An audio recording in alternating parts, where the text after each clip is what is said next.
Welcome everybody to this second session. My name is Rob Page. I'm the founder of Comma Press. We're very, very lucky today to be joined in this session by three great disruptors of the publishing establishment.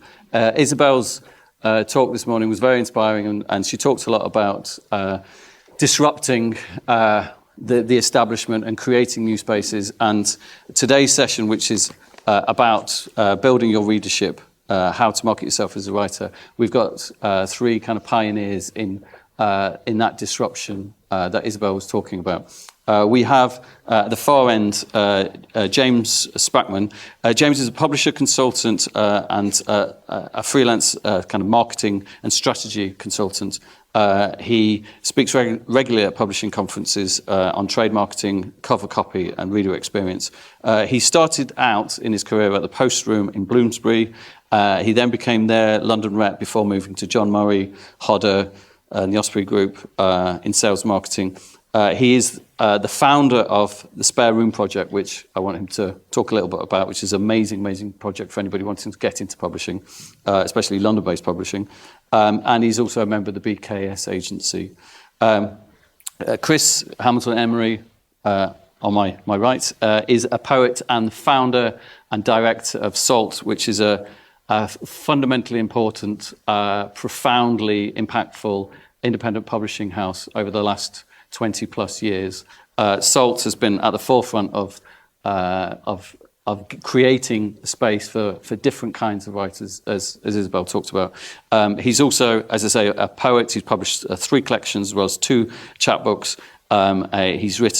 He's edited selections on Emily Bronte, Keats, Christina Rossetti. He's previously worked at the British Council, Cambridge University Press, Policy Press, and Cavendish Publishing.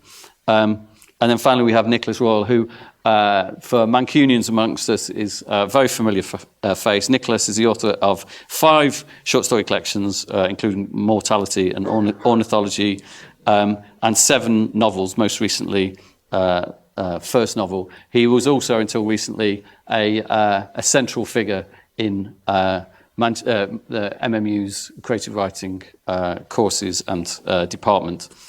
He's also the editor of over 24 anthologies of short stories and different types of anthologies, and who's been the series editor for SALT of the Best British Short Stories series. And on top of that, he's also the founder and editor of an independent press. I don't know if it counts as a micro press or an indie, which is Nightjar Press, which I'm sure you're familiar with, but Nightjar have been championing emerging writers, short story writers, in particular for many, many years.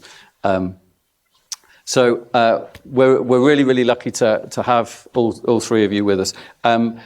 Nick and Chris can talk a little bit from the point of view of being a writer, and James from kind of more from the point of view of the establishment publishing or mainstream publishing, but all of them have experience as editors and publishers themselves. So I thought I'd start with the obvious question is, well, tell us a little bit about your journey into publishing and your experience as a writer and your background a little bit, but particularly with a view to this question of what writers need to know in terms of promoting themselves, building an audience, and finding an audience.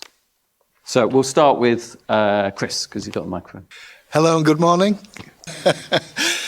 Right, well, gosh, where to start? I mean, when I first got involved in publishing, I was working for Cambridge University Press, and I was involved in design and production in the press, going back, oh my goodness, 30 years ago. And I came into publishing through design rather than through writing. And one of the things I learned quite early on is that publishing is, when people think about the world of publishing, they tend to think about the world of writers and the world of editors. And publishing businesses are much, much bigger than that. And where editors, certainly have an important part to play, there are many, many roles, creative roles inside publishing businesses, and many interfaces between writers and publishing businesses. And so I kind of came in through design, ended up working in production, became the director of production internationally for Cambridge, and then I kind of got the bug and thought I really want to publish myself. And I was a writer in my private life, but it had absolutely nothing to do with my professional work. And but I kind of teamed up in terms of communities. I was working with a guy called John Kinsella, who's an Australian poet. Does anybody know John Kinsella? You can raise your hands. Yeah, a few of you know John Kinsella. Okay. So John and I became friends because he was what they call a Bye Fellow in Cambridge, and he and I really were interested in trying to create a new space for experimental writing. And I missed this morning's keynote speech, but I think it's very important. It's not unusual for the impetus to publishing and writing, the collision of publishing and writing activity, to be based around a kind of a passionate hypothesis. Somebody believes that some writing needs to be heard, and they stake their lives on it, and they go ahead and start spending their money, and they take the risk. And I hope that the discussions we have, I mean, as my colleagues will hopefully explore in a moment, that assertion is a really important part in how all literature develops. And it takes a lot of bravery, but it doesn't necessarily meet with reception. So you can spend an awful lot of time testing out your view that your work or the work of your colleagues has resonance, but the truth will come in the marketplace. And so one of the things which is really important to kind of be aware of as a writer is how the kinds of things you want to see written, which usually at the very, very start, most of these things are that you're not seeing the kinds of things you would like to see coming from the mainstream. So you start out on your own to create it. And that's a really powerful way for writing to develop. But you have to bring audiences with you. And that's the bit that we very rarely explore in sessions of this kind, is exactly how you develop readerships at the same time as developing the spaces for the literary output. So anyway, that's. I hope we kind of touch on some of these issues today, and it's certainly central to building a reputation and finding your community, because a community of writing is not necessarily a readership. And you can have people around you who are very, very supportive and absolutely passionately believe in the kinds of work you're doing. But you might not necessarily find people who will put their money on the table and purchase it. And even if you're publishing things which you think there is a market for, it's very, very tough right now to find those sales. So somehow or other, we have to learn how to navigate these different contexts to writing practice. And it's not just writing within a community, it's writing within a community that has an audience, or that reaches out to one, or even creates one. Creating an audience can be very tough, but it's very important for how work develops. Thanks, Chris. Hello, everyone. I've been writing for about 40 years. I started writing short stories, then I wrote a novel, and I submitted it to all of the publishers that there were at the time. And then a friend of mine, well, not a friend, an associate of mine who had started up a very, very small press called Barrington Books, offered to publish the novel. I went with that, and then, because I got lucky with a couple of good reviews, Penguin then took it on. And so I went from working with a very small press to working with one of the biggest publishers in a short space of time. And then so I went from Penguin to Abacus, and then I was published by a number of different publishers, the bigger publishers. And at the same time, I was, in my sort of other life, I was working in a series of jobs that allowed me to gain experience of editing. And so I then set up my own little imprint in, I think it was 1990 or 1989, called Egerton Press. And I published a couple of anthologies and the first collection of stories by a friend of mine called Joel Lane. I only did those 3 books, and then I closed Egerton Press.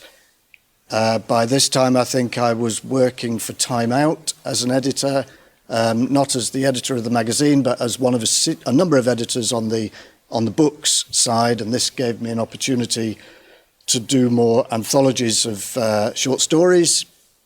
And it was funny how I gained a certain perspective on those anthologies, because I had always thought that if an anthology sold a few hundred copies, it was doing quite well. And then at Penguin, I was editing, I was coming up with ideas for books, and we would publish them.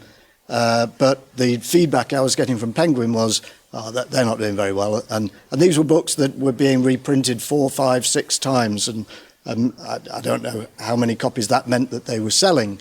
But in my opinion, they were doing really well. But in Penguins, they were not huge sellers for them. Then I did a couple of anthologies with Time Out and a smaller publisher. Eventually, I left Time Out. I came to Manchester. I worked at the university, and I carried on writing and publishing. Ra mentioned my first novel, which was actually my 7th, which was published by Jonathan Cape. And that's 10 years ago that was published. Since then, in fact, going back a little bit, I set up another independent press, which Ra referred to, called Nightjar Press. And that had the idea of publishing single short stories, original short stories in the uncanny, weird, dark, macabre area, and to publish them in limited editions. And I've been doing that since 2009, doing about 10 or 12 stories a year, and still doing that, really enjoying that.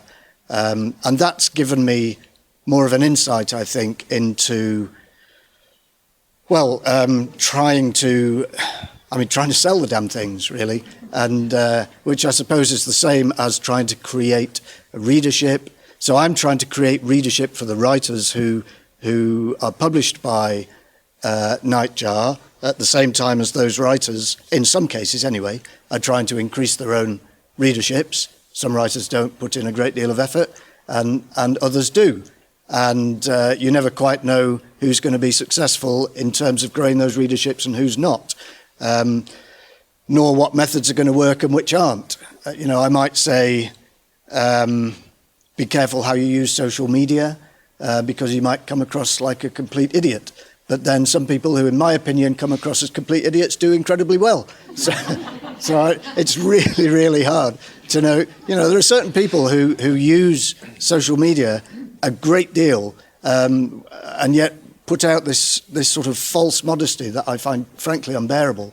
But they're enormously successful. So what do I know? And since, also in the last, say, 10 years, since first novel was published, I've been writing a lot more short stories and getting more collections of stories published. And I've moved back as a writer to the small independent publishing scene. So my last 2 or 3 collections have been published by a Manchester-based press called Confingo Publishing. And I'm finishing off a new book for them at the moment. I've missed out, I realise, 9 years when I was working for Chris and Salt Publishing, with Chris, if you like, thank you, as an editor, acquiring and editing novels and collections of stories. Also for Chris, I do this series called Best British Short Stories. So I've had a number of different experiences, both as a writer and as an editor and as a publisher, of big publishing and small independent publishing. And so I've got different takes on those experiences. But I'm generally, I feel like, I might sell fewer copies of any book that I have published these days, but I'm enjoying the experience more than I did having certain books published by bigger publishers. I'll shut up now, I think. Thank you. Hello, everyone. I'm James. My CV is quite complicated. I'm not going to try and flesh it out for you fully because it would just take all day. But suffice to say, I've been a publisher for a long time in sales, marketing, editorial roles. But nowadays, I'm mostly a literary agent. But I do also do other things like teaching people how to pitch.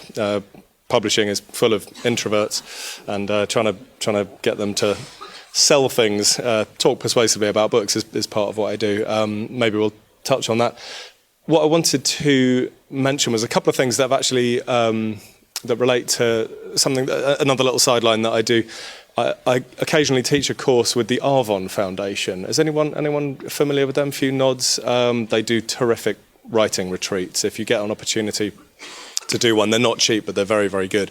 And one I taught in Devon a couple of years ago, I was lucky enough to have as my sort of co-tutor Max Porter, who some of you will have read, and he was really interesting about the sheer difficulty of the challenge that you guys have trying to be writers and trying to be successful writers, in the sense that you've almost got to try and separate your brain and keep this creative part of your brain that's pure and that's serving the work and is writing for yourself, and all those things that people tell you rightly about this is how to create wonderful work. But you've also got to be savvy and street smart and tactical and clever about the industry, because if you do want to find a readership and not just have your friends and family say you're ace, if you want to find a readership, then that's a business thing, and that's uncomfortable. And I think his point really, which isn't a very comfortable one, is that having those two consciousnesses fully in operation at any one time is not possible. So you've got to try to make deliberate choices about, right, now I'm going to focus on the work, but now I'm going to try and advocate for myself and be my own champion and make smart choices about how to promote my work. I'll try not to ramble on too much, but one of the things that we talk about a lot on those Arvon courses as a way of making a good start in promoting yourself as a writer, whether you're published or unpublished or whatever, is to be as clear as you possibly can about what you want and what success is for you. So, quick show of hands, who wants to get published? Okay. Is there anybody that doesn't mind having a book? Like, is an ebook okay? Hands up if you're fine with just an ebook. Okay, so a few people. Those of you that want to be published in book form, does it need to be nice? Hands up if yes. What do you mean by nice? Well, nicely designed. If it's just, like hardback maybe. Well, I could fire questions at you all day, but for some people it's incredibly important that they are given an elegant, stylish publication. For some people it's incredibly important that they get a review that's validating. For some people they just want to make money, and that's also totally valid. Making your writing financially efficient, I totally respect that. Other people, they're writing something for, as a legacy for their friends and family. Other people want to still be in print in 100 years' time. There's so many different motivations. What will be the moment where you've made it? Is it seeing your book in Waterstones? Is it spotting somebody on a train reading your book? Is it whatever? Try to be really clear about what that moment of success is going to be, and then you'll just instinctively aim towards that in a more sort of efficient way. We can talk about good social media stuff for authors. That's something that comes up a lot. I can also talk to you about promoting yourself to agents as an author. But I think shall I hand the mic back to you for you let's to just putting our publisher heads on for a moment, our editor heads on. Can you give me an example of what for you makes for a difficult author in terms of self-promotion, finding an audience, finding a reader, and what makes for a good author? I mean, what are What are the do's and don'ts? Yeah, that's it. Yeah, what makes a difficult author? That's No names, obviously. Damn it! I was just going to slag a load of people off. No, I wasn't. A few do's and don'ts. I think specifically with regard to social media and that kind of side of promotion, I would say a few really basic tips, which shouldn't be massive revelations. But you don't have to do everything. You don't have to have a Substack and Twitter and Facebook and whatever. You know, you'll instinctively have an idea of what works for you and your style best, and I would say lean into that, you know, and, you know, focus on, you know, if Instagram works for you, then, you know, make that your main thing, and you know, and focus on that, and don't worry that you're not doing sort of Blue Sky and, you know, TikTok. Bear in mind that God, I had a chat with somebody that works for Penguin, Michael Joseph, you know, hyper commercial list, and he was saying that he was really, really chuffed. I can't remember the name of the author. I can't remember the name of the influencer who he signed up, who was at the time the UK's most followed TikToker, with like 2 million followers or whatever, and they did a book with this guy. Genuinely can't remember who it was, and they sold 89 copies. So like the ratio of social followership to book sales, that is not a simple. It's not a simple equation, and there's so many other factors involved. About, you know, your kind of commitment to your, you know, your audience, your readership. So yeah, you don't have to do everything. You know, set kind of clear ethical boundaries. I was talking to an author yesterday who was thinking about literally how much of her life to share on social media, because she'd become aware that there was some hideous Reddit thread about what a complete wanker she was, and simply based on you know, the restaurants that she talked about and the food. I mean, it was ridiculously inconsequential. Well, it was unfair, and she was worrying about exposing herself too much. Make sensible choices about that. But yeah, but I think being clear about your goals. I mean, we can also, I mean, in terms of good author behaviour, be a good citizen of the internet. I remember somebody saying that to me, like, oh God, it might have been 15 years ago. Be generous and engaged in your conversations. Don't be always on broadcast. You know, if you're a fan of a writer, you know, you're allowed to kind of tag them in a social post and just say, you know, that was brilliant. They may or may not respond, but you know, you're allowed to be a reader and a writer in conversations with other writers. So, you know, to try to kind of give as well as take, and treat it as a kind of a conversation. But yeah, I could also talk about how to relate well to your publicist, but maybe we'll come back to that. I don't want to hog the mic. I think, as speaking now as a publisher, in terms of my experience of publishing short story writers through Nightjar Press, I would say that the writers I like working with are the ones whose work, if it requires, well, I'd say that everybody's work needs editing, and the writers who I like to work with are those who are happy to have their work edited, and who are a pleasure to work with, easy to work with, and which doesn't necessarily mean that they say yes to all of my suggestions, but it just means that they're happy to listen to them. And then when the story is published, if they're on social media, then it's a question of just helping a little bit to sell the title, not to act like a complete clown on social media, not to be an idiot. I mean, I tend to weed those people out by not offering them. Not offering to publish them in the first place, or not kicking my drink over. Do you scan, like, when somebody sends something to you? Do you actually check them out on social media? Of course I do. If they're an idiot. Of course I do. Okay. Yeah. Don't you, Ron? No, I mean, I do at some point. I try not to do that before reading the work. The first thing I'll do is read the work, and if it's no good, in some cases it's no good. In some cases, it's good, but not right for the press. That's usually the outcome of reading a submission. And then in some cases, it's really good. And at that point, yeah, I might see if they've got a social media presence. I might already be aware of one that they have, or I might not bother looking, actually, because if the work is that good, that's really all that I'm concerned about. And I know that all the... because I do limited editions, they're all editions of 200, I know from experience that they all sell out eventually.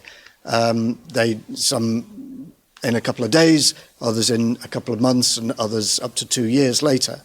So it's just a question of how long. I must say, in recent months, I don't know if other people have found this, the sort of casual sales, so I mean, I have maybe 30 or 40 people who buy absolutely everything that we do, but then there are all of the others are accounted for by casual purchases, and those have kind of slowed down to a large degree. And I don't really know why that is, unless it's the cost of living crisis, or whether it's the fact that there are more publishers now doing the kind of thing that Nightjar does. I don't really know. So I think I talked at the beginning of that briefly about the ideal author. The kind of author you don't want is someone who starts saying at a very early stage, so when do I get my £50? Because I pay everyone £50 for the use of a story. And if someone starts on about that at a very early stage in the process, it kind of sets off alarm bells. Or if they're difficult to work with, and they refuse to have their work edited. I mean, as I say, you try to suss these things out beforehand, but obviously it's difficult to do so. Or there's an experience I had when I was acquiring titles for Salt.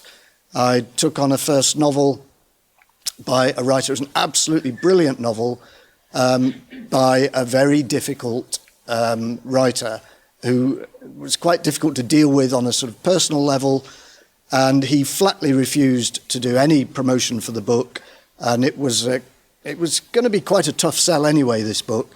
And had he agreed to do some things, we could have shown that there was a person behind this book. We could have talked a bit about his story maybe, but he flatly refused. It was very difficult to deal with, and I never actually regretted taking it on because it was an absolutely brilliant novel, and I still think that. But I think that it sold very few copies. And at some stage, way too late down the line, he said, "Oh, by the way, I'm happy to do some stuff now." And it was way too late. The ship had sailed. So if you are an author and you're trying to get published, I would say, be prepared to work with your publisher, to be an amenable person, to be affable, to be easygoing, not to be too precious about your precious words.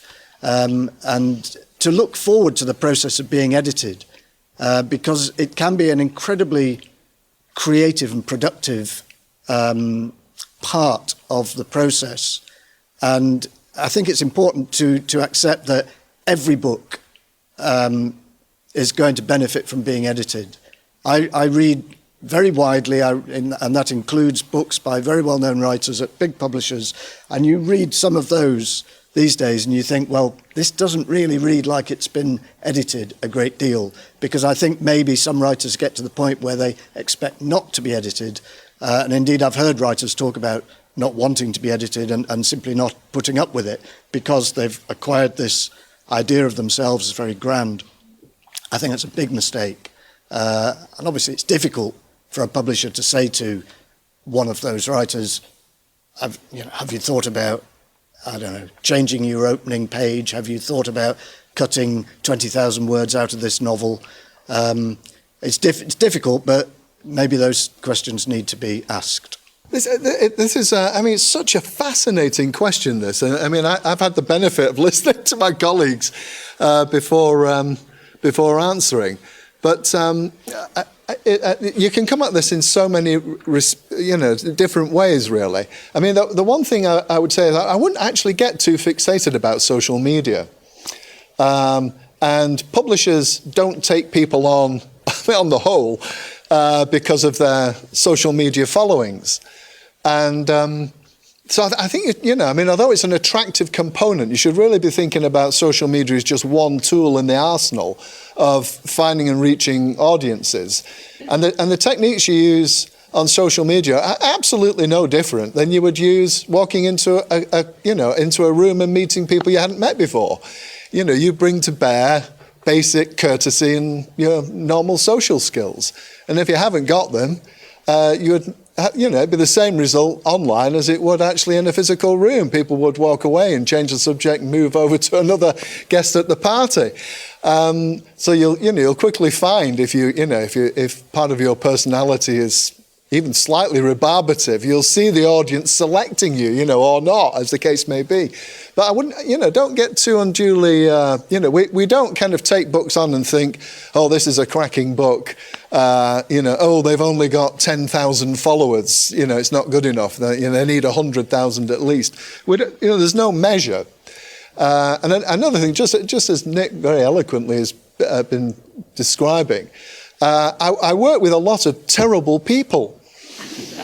I've published, thousands of authors, and, not all of them are great, and some of them hate me. So, it's, I wouldn't get too, concerned about that either. You don't have to be kind of the nicest person in the neighborhood.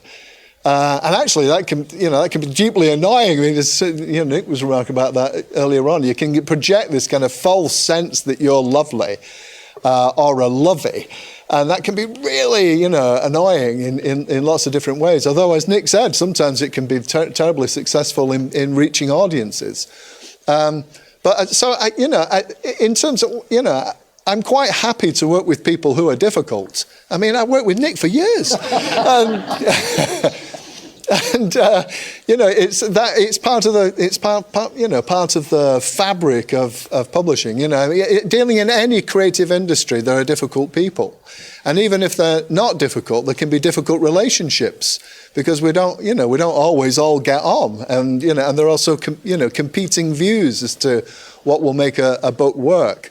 The one thing I will say is a pretty essential skill is that publishing is a collaborative activity across a spectrum of specialists. So you should really be able, you should see yourself as being in a team and make use of the team. And all those people that you will come into contact with, whether they be your agent, publicist, marketing person, poor old production controller, your editor, designer. These people, their day jobs is to actually make your book a success. So they're on your team really, and they're not your adversary. There's a lot of adversarial kind of complexity sometimes in publishing, certainly between publishers and agents. Could talk about that. But actually, at the end of the day, we're all on the same team. We all want the same thing. We want you to be a success. And all we want is for you to meet us halfway and to do whatever you can to kind of help make that work. So what makes a bad author isn't necessarily bad behavior or, being objectionable or even being, horrid. It's things like not understanding the time scale and the trajectory of the publishing cycle. So a lot of you put your hands up and said, you want to be published. Well, all of you could do that within 2 hours of leaving this session. You go onto Amazon, you upload your file, open an account, you're published. Now, how many of you, when you raise your hands, I've got a question for you. How many want to be published but by someone else? Right, okay. So what you're asking is, will I bet my money on you? So, and it's a considerable amount of money. And it's the money I hope to leave to my children. So it's in a way the agreement is that I will gamble my money, and it is gambling. All publishing is sophisticated gambling. I will gamble my money on you that we can reach an audience, and all me and my colleagues. And everybody surrounding the publishing business and the agent, we all want to collaborate with you to make that happen. And you just need to meet us halfway. So a bad author is somebody who doesn't take that step. So for a lot of people, and I'm not making the assertion that this is you here in the audience, but a lot of people see the end result, the validation of their writing life as being the publication, the actual physical books in their hand. I did it. And that's the beginning. So that's the actual start of the process. So it might give you a sense of validation, but nobody else in the team has then, at that point, benefited. The only benefit comes when it starts being read. And the whole point of you having a writing life is to have readers. What we're in is not the publishing game, we're in the readership game. And that's the thing that, if there's one thing you take away from today's session, it's to switch that mindset that your job is readers. And if you don't like them, they won't like you back. So if you want to be read, you have to actually enjoy people, because it's a people business. And my life and James's life, Nick's life, we're sitting in the middle between you and the readership. We're not gatekeepers. You hear that very, very often. We're facilitators. We're the people that allow you to meet the anonymous reader. And that comes back to the point that James was making earlier. He talked about shifting away from friends and family saying that you write well. That can also be the community around you that says, you're brilliant. But it's moving beyond that into the world of the anonymous reader. And that's what we're in the business of, really. And that next step, once you've actually got the physical book in your hand, is how you use that as the launch pad for the next book and the next book. And to have that kind of trajectory of having a writing life that is having a readership. Thank you. I'm going to come back to the question of, we're going to talk about working with publicists and other questions, but I should say this is a general Q&A session. So if anybody's got any questions now, please raise your hand. Yep.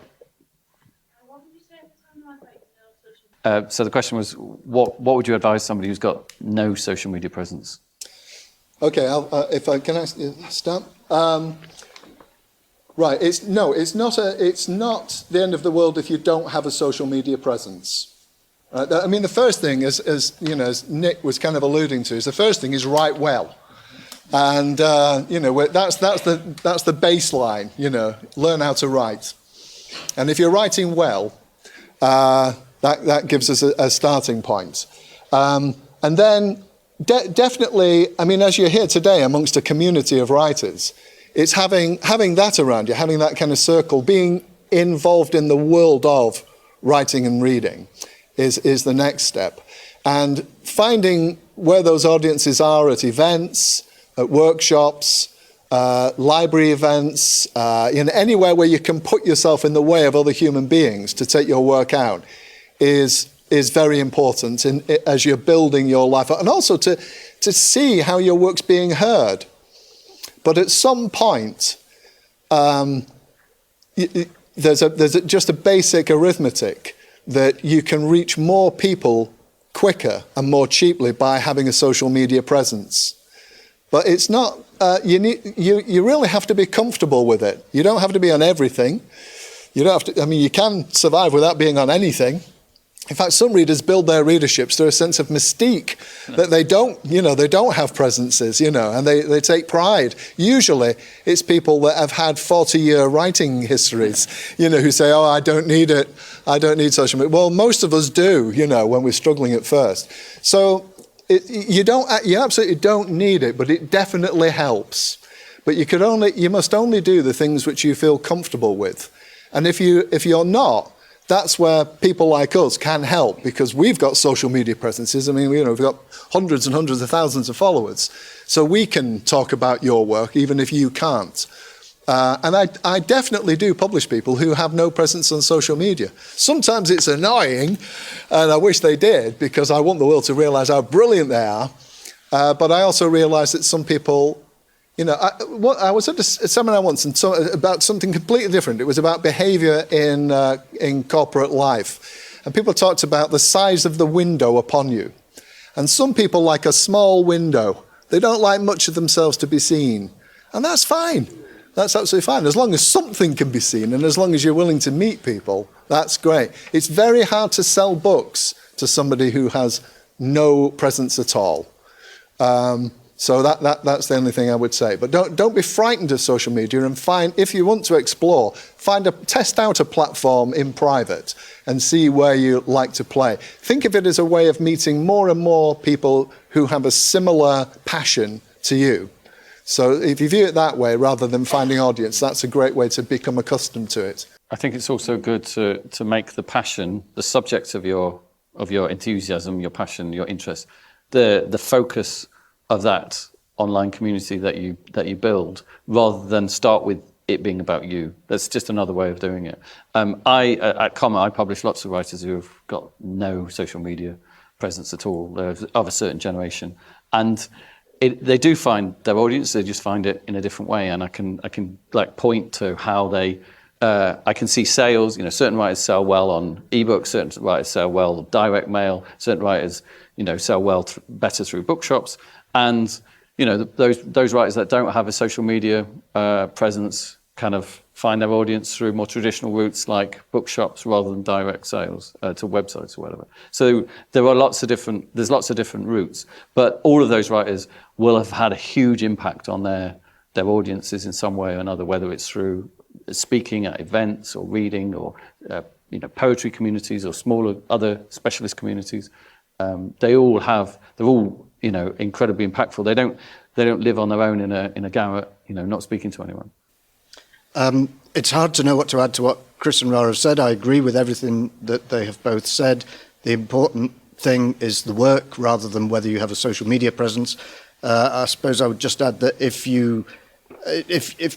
it's I don't know, exposure that's worrying you, or how you would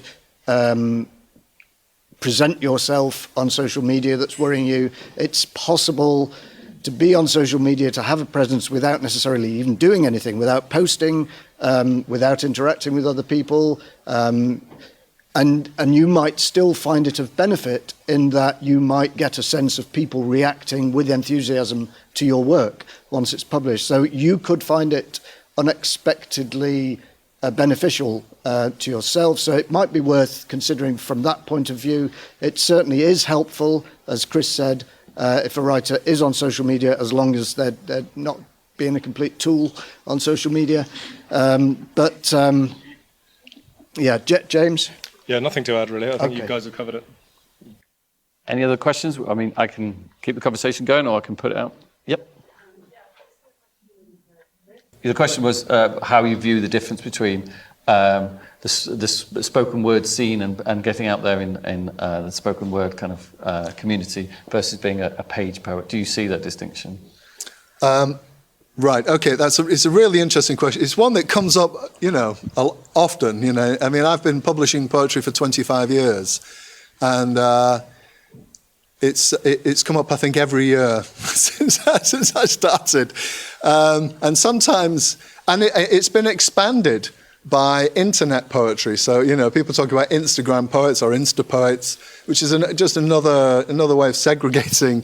Poets love to segregate communities. It's their favorite thing, how I'm different from you, and my community's better, because I'm nastier or, I'm darker. At the end of the day, poetry is both page and aural. It's an aural art. You hear it, even if you're reading it, you're hearing it. And our experience of it is transformed hugely by hearing it performed. I like the page.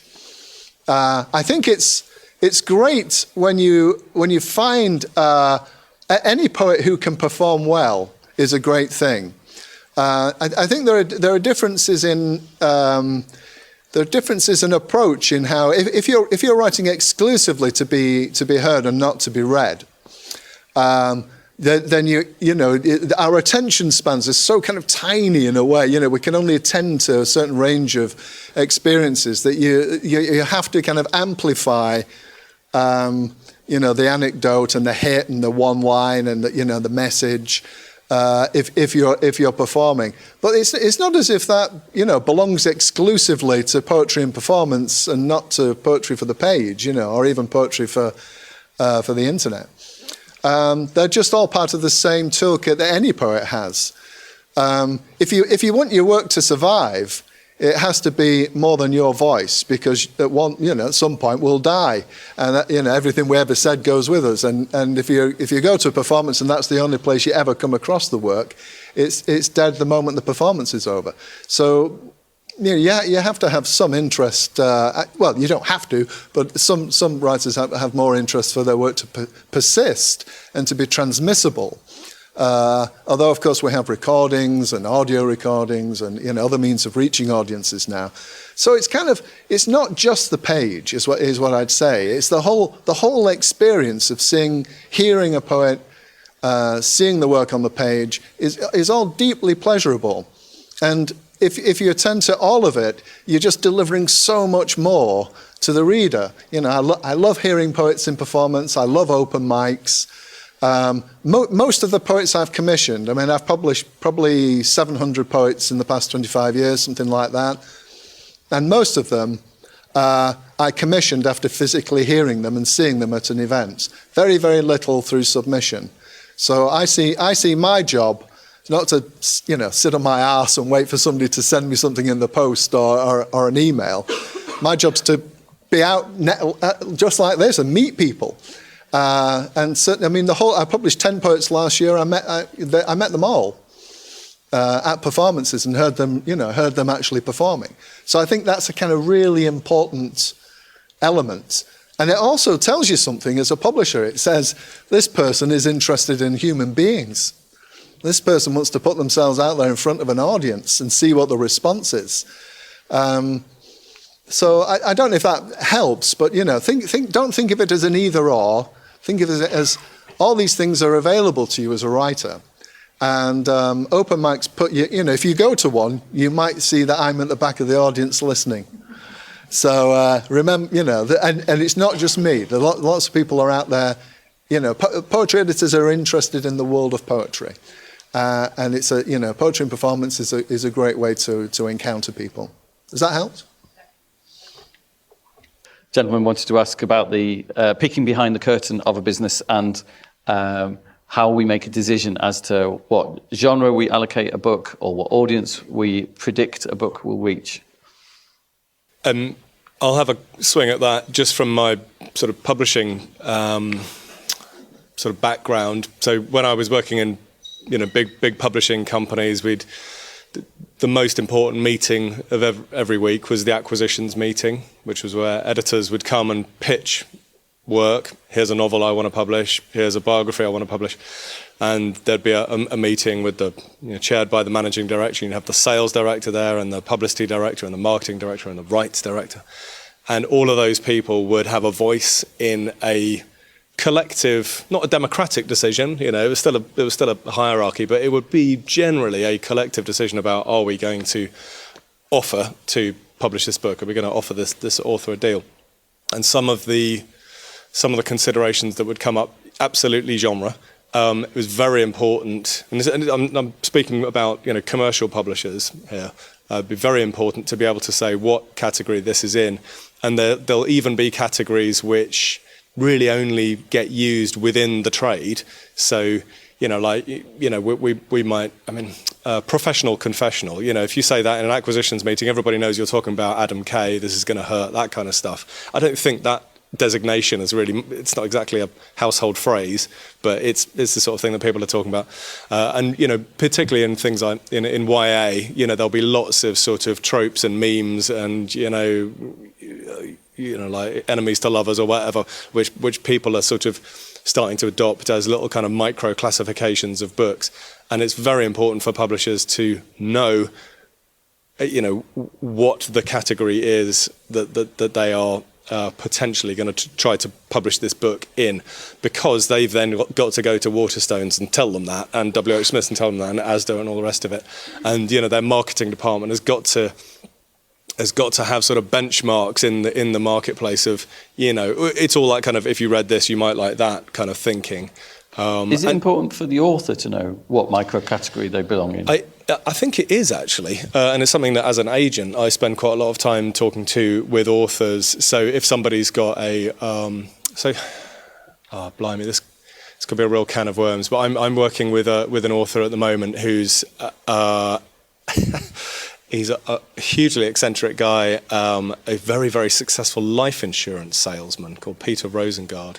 who has breakfast at Claridge's every single day of the week and sells people life insurance. Anyway, he's self-published a kind of a very anecdoty memoir, but he now wants to do another book with a big publisher. And he wants it to be a book about how to sell yourself, practical tips on how to sell yourself.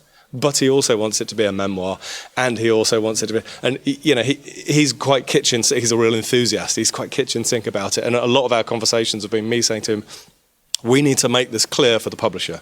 We need to say, look, this is self-development with some aspects of memoir, with some aspects of so that they can, because we need to give them something clear for them to say yes to. Really. So yeah, categories are really important. There were some other aspects of your question as well, but maybe I'll let others. Just to follow on from that, is there somewhere people can go where they find out where all these catchphrases are and these little categories are? Because that's actually a really good question, and I think in some ways that might be one of the more niche uses of social media. Actually, is hearing authors and booksellers, and I mean, for like following Waterstones people on TikTok and whatnot, I think is an independent booksellers, you'll hear these kind of little bits of genre vocabulary cropping up, because it is a little bit of a sort of a dark art of jargon. Again, it's one of the good reasons to have an agent. I know there's pros and cons to having agents. But it is one good reason to have an agent, is they are your kind of interpreter in this weird world of specialist concepts and vocabulary. So I don't think there's one place where you can go for all that information, but it is important. Have you had to have breakfast meetings with him at Claridge's? 3 breakfast meetings? It's a tough job, isn't it? Tough job. It has its challenges. It has its challenges. Okay. Well, running Nightjar Press, I don't do a lot of breakfast meetings at Claridge's, but in terms of peek behind the curtain for running a small press, it is mostly a case of trying not to lose too much money rather than trying to maximise any profits. So, for instance, as Royal Mail continue to put their prices up, and because the Nightjar Press chapbooks are largely ordered via a website and then either posted or increasingly delivered by me using what I call Royal Mail, ROYLE. So if any of you go home and look at the Nightjar Press website and you're based in Manchester and you make an order, it's quite possible I'm going to turn up at your address, sticking something through your door. Don't worry, I'm not going to ring on the Ring doorbell, or someone did send me a little video of me making a delivery. It was quite nice, actually. It was quite nice to see. And it was reassuring and a relief to me that I hadn't done anything either illegal or stupid or embarrassing. It's quite a nice little bit of footage. So, a small press is generally about not losing too much money. That's probably not very helpful for you, but Chris? Well, it's a great question for a start, and it's an enormous subject to try and answer. The business side of publishing, it doesn't matter whether you're in a corporate publisher or a small press. It starts with passion. So somebody falls in love with something, and then the difficult bit and the bit where it changes is how many people you have to convince to be able to then actually publish it. So if Nick or I like a book, nobody gets in our way. We're making the gamble. It's our risk. We're putting our money on the line. In a corporate framework, you normally are in an acquisitions meeting, and they're actually quite savage. They're very difficult, these meetings. You've got people who are, hard-bitten experts with, long histories of what the bookshops are making, and most of them have a very dim view of you and what you're bringing to bear, what you want somebody to publish. And it's no different in academic publishing as it is in trade publishing. In academic publishing, usually sitting in front of some dons, professors, who are ridiculing, how absurd it is that you don't understand physics, or, and so it's, it's how many people you have to convince. But at the end of the day, we all reach the same point, which is once we've decided on the acquisition, we then have to convince all the people external to the business who are vital to it, to it being, to finding its readership. So we all deal with booksellers. If you really, if you want to know what it's like, take a pamphlet of your own work to a bookshop and try and convince the bookseller to stock it. You'll find very quickly what the real world is like. And repping, I mean, I've repped, and the repping is just, goodness me, it's such a fantastic experience to go through within the book trade. One thing I will say is when we're talking earlier on about social media and looking at social media to get a view on what somebody's like, what their behaviour's like. One thing that almost every single publisher does and every single bookseller does is they look at your sales history. So if you've not published before, you're kind of virgin and it's a debut. The book trade as a whole gets very excited about debuts because there's nothing to stain the character of the author. And there's no history that can get in the way of all the crazy assertions we all make about how this is a multi-selling, international, best-selling title yet to be published. And that experience, that kind of part of the how the book trade works, analysis and figures, is really, really important. It actually underpins a huge amount of the industry, and it works not just against authors, or can. It can also work against publishers. So if you're dealing with a Waterston Central buyer, and they're looking at the history of your press in terms of the books that they've stocked and sold, and if you've not done very well for a few years, they're not interested in anything you're bringing to bear. So it can be a very, very tough game. So there's one element of in terms of lifting veils on the world of publishing is at some point we have this this end of things, the kind of the passionate end of dealing and working with writers, but we also have this other component of working with booksellers, central buyers, huge conglomerates. Who do control access to sales. And it's no different with Amazon. You think, everybody's always happy to see their books available on Amazon. Amazon are an impenetrable business to work with. You very rarely ever speak to a human at Amazon. And they're absolutely driven by data and sales metrics. So there's nobody there that's saying, I think I could hand sell this book. There is no hand selling with Amazon.